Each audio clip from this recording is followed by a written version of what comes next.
Welcome all of you. मैं Siddharth Rao, assistant professor government NM college Hanumangarh से। विद्यार्थियों, आज का हमारा जो टॉपिक है वो है भारतीय संविधान के स्रोत, यानी sources of the Indian constitution. कोई भी संविधान अपने आप में पूर्णतः मौलिक हो, ऐसा होना बड़ा ही मुश्किल है। एक संविधान जिन परिस्थितियों में बनाया जाता है उसमें न केवल उसे स्वयं की परिस्थितियों का ध्यान रखना होता है,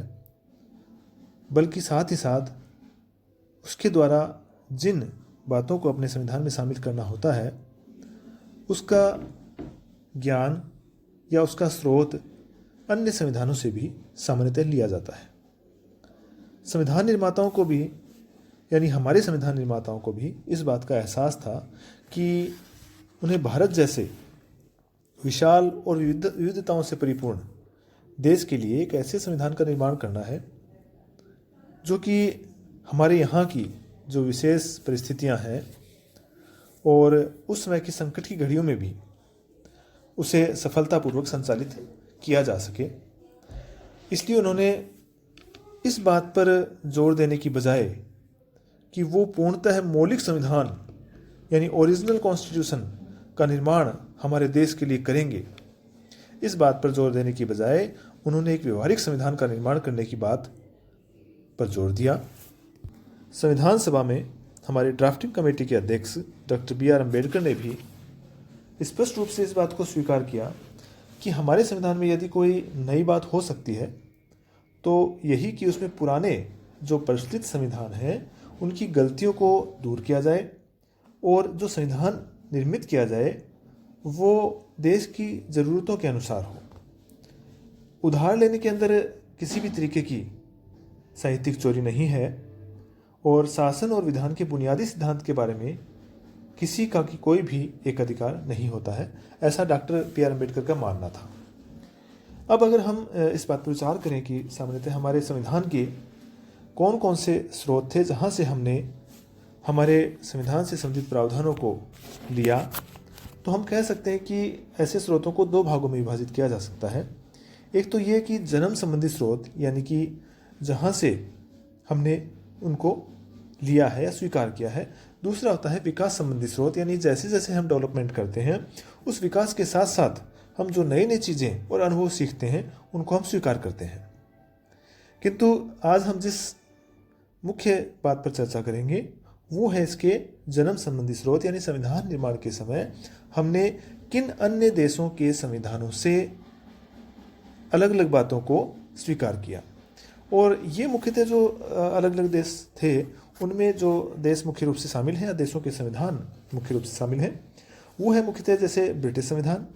अमेरिका का संविधान, आयरलैंड का संविधान, कनाडा का संविधान, ऑस्ट्रेलिया का संविधान, जापान का संविधान और दक्षिणी अफ्रीका का संविधान। ये कुछ ऐसे देशों के संविधान थे मुख्य रूप से जिनसे हमने मुख्य रूप से विभिन्न प्रावधानों को लिया और ये सोच कर लिया कि इन देशों में ये प्रावधान कितने समय से चल रहे हैं और इसके क्या कुछ परिणाम रहे हैं और ये इन देशों के लिए कितने उपयुक्त सिद्ध हुए हैं। जैसे कि सबसे पहले हम देखें कि हमने ब्रिटिश संविधान से जो अधिकांशतः चीज़ों को लिया है, यानी काफ़ी चीज़ों को हमने ब्रिटिश संविधान से भी लिया, तो ब्रिटिश उपनिवेश के रूप में हम लगभग 200 वर्षों तक उस ब्रिटिश राजनीतिक व्यवस्था और जो राजनीतिक जीवन था उसके संपर्क में रहे। और उस संपर्क में रहने के कारण या उनके अधीन रहने के कारण हमारा जो राजनीतिक चिंतन है और हमारा जो सिस्टम है उस पर प्रत्यक्ष रूप से या अप्रत्यक्ष रूप से उन चीज़ों का, यानी ब्रिटिश शासन का, उनके द्वारा चलाई गई व्यवस्थाओं का अत्यधिक प्रभाव पड़ा था। इस कारण से हमने बहुत सी चीज़ों को वहाँ से लिया, जैसे कि हमारे यहाँ पर जो संसदात्मक शासन प्रणाली अपनाई गई है वह संसदात्मक शासन प्रणाली हमने ब्रिटिश जो शासन व्यवस्था है वहाँ से ग्रहण की है। स्वाधीनता संग्राम में हमने ब्रिटिश संसदीय व्यवस्था से निश्चित रूप से प्रेरणा ली थी। जैसे कि हम देखें कि 1909 का, 1919 का और 1935 के जो अधिनियम थे उसमें हमें संसदीय व्यवस्था का परिचय दिया गया था और इसलिए जब हम संविधान सभा में इस प्रश्न पर विचार कर रहे थे कि भारत में किस तरह की शासन व्यवस्था और कार्यपालिका को हम अपनाएं, तब यद्यपि कुछ सदस्यों ने अमेरिका की जो अध्यक्षात्मक शासन व्यवस्था है और कुछ सदस्यों ने जो स्विट्ज़रलैंड के अंदर यानी कि स्विट्ज़रलैंड की पद्धति की जो कार्यपालिका है उसको अपनाने का सुझाव दिया था, लेकिन संविधान सभा का जो अधिकांशतः बहुमत था वो इस पक्ष में था कि ब्रिटेन की जो पार्लियामेंट्री सिस्टम है उसे अपनाया जाना चाहिए। और बाद में जब डिस्कशन हुआ तो हमने उस ब्रिटिश जो पार्लियामेंट्री सिस्टम था उसे अपनाया था। तो और राष्ट्रपति की नाम मात्र की प्रधान की भूमिका और ब्रिटिश और कैबिनेट प्रधानमंत्री और कैबिनेट को वास्तविक शासन की स्थिति प्रदान करना, ये ब्रिटिश शासन व्यवस्था के समान ही है। भारतीय संविधान पर ब्रिटिश प्रभाव जो था वो निश्चित रूप से बहुत अधिक था और हमने संसदीय शासन प्रणाली को ब्रिटिश संविधान से एक्सेप्ट किया। इसी प्रकार से रूल ऑफ लॉ यानी कि कानून का शासन, यह जो शब्दावली है ये भी हमने ब्रिटिश संविधान से एक्सेप्ट किया है। वर्तमान विश्व के अंदर कानून और न्याय व्यवस्था के क्षेत्र में दो प्रकार की व्यवस्थाएं मौजूद हैं। नंबर एक है ब्रिटेन के कानून के शासन की व्यवस्था और दूसरी है फ्रांस और अन्य यूरोपियन कंट्रीज़ के अंदर दो प्रकार के कानूनों और दो प्रकार के न्यायालयों की व्यवस्था है।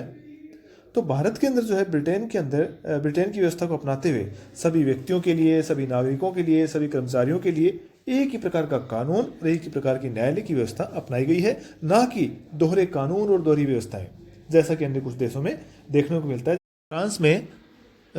प्रशासनिक व्यवस्थाओं के लिए अलग से न्यायालय और कानून अपनाए गए हैं, जबकि भारत में हमने ऐसा बिल्कुल भी नहीं किया है। भारत में एकीकृत संस्थात्मक ढांचा यानी यूनिफाइड इंस्टीट्यूशनल स्ट्रक्चर का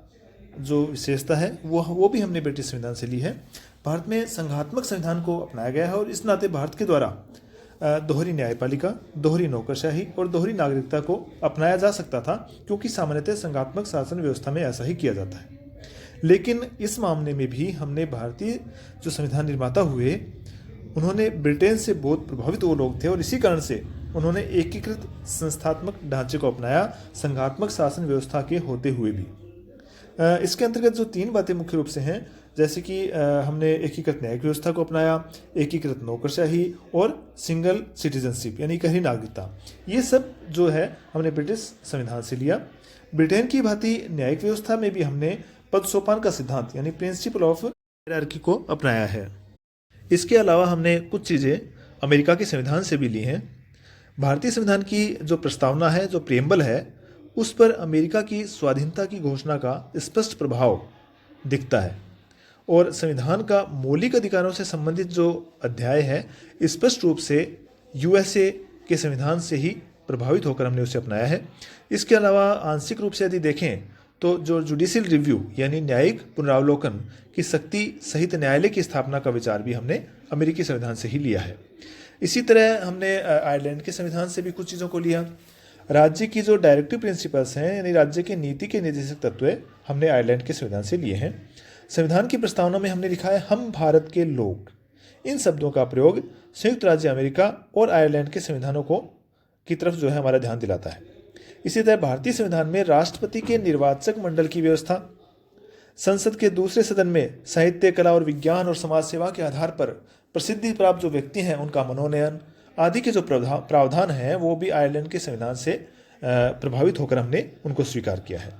इसी तरह कनाडा के संविधान से भी हमने कुछ चीज़ों को लिया, जैसे कि हम जो हमारी संघात्मक शासन व्यवस्था देखते हैं वो संघात्मक शासन व्यवस्था की स्थापना में भारतीय संविधान के द्वारा कनाडा के संविधान को आदर्श मानते हुए ही हमने इसे स्वीकार किया है। और कनाडा की तरह ही हमने भी भारतीय संघ को भी यूनियन कहा गया है और साथ ही अवशेष जो शक्तियां हैं वो इकाइयों के स्थान पर केंद्र को प्रदान की गई हैं, जैसा कि कनाडा के संविधान में किया गया है। कुछ चीज़ें हमने ऑस्ट्रेलिया के संविधान से भी ली हैं। भारत का जो संविधान है वो ऑस्ट्रेलिया के संविधान के कुछ रूप से प्रभाव में है, जैसे कि केंद्रीय सरकार और इकाइयों के बीच जो शक्ति विभाजन है और उस शक्ति विभाजन में जो समवर्ती सूची की व्यवस्था की गई है वो ऑस्ट्रेलिया के संविधान से ही हमने ली है।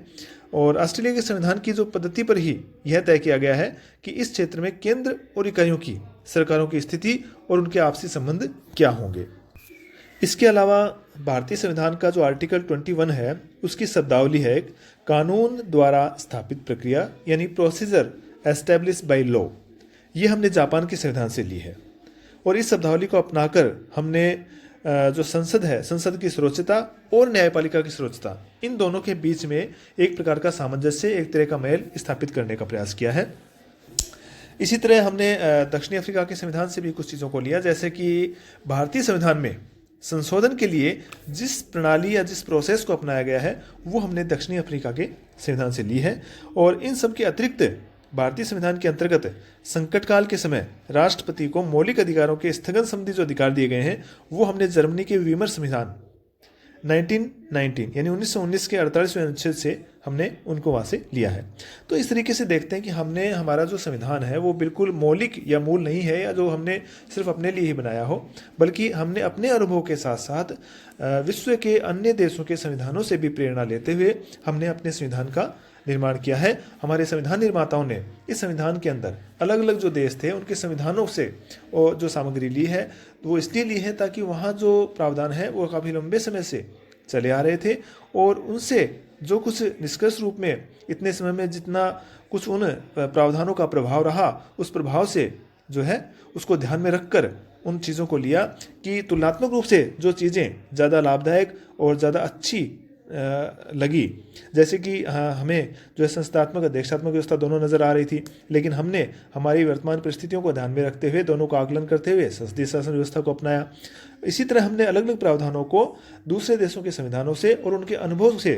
को लाभ लेते हुए उसके अंदर स्वयं की काल और परिस्थितियों को मिलाते हुए उन चीज़ों को स्वीकार किया ताकि ये संविधान हमारे लिए अधिक लाभदायक हो सके।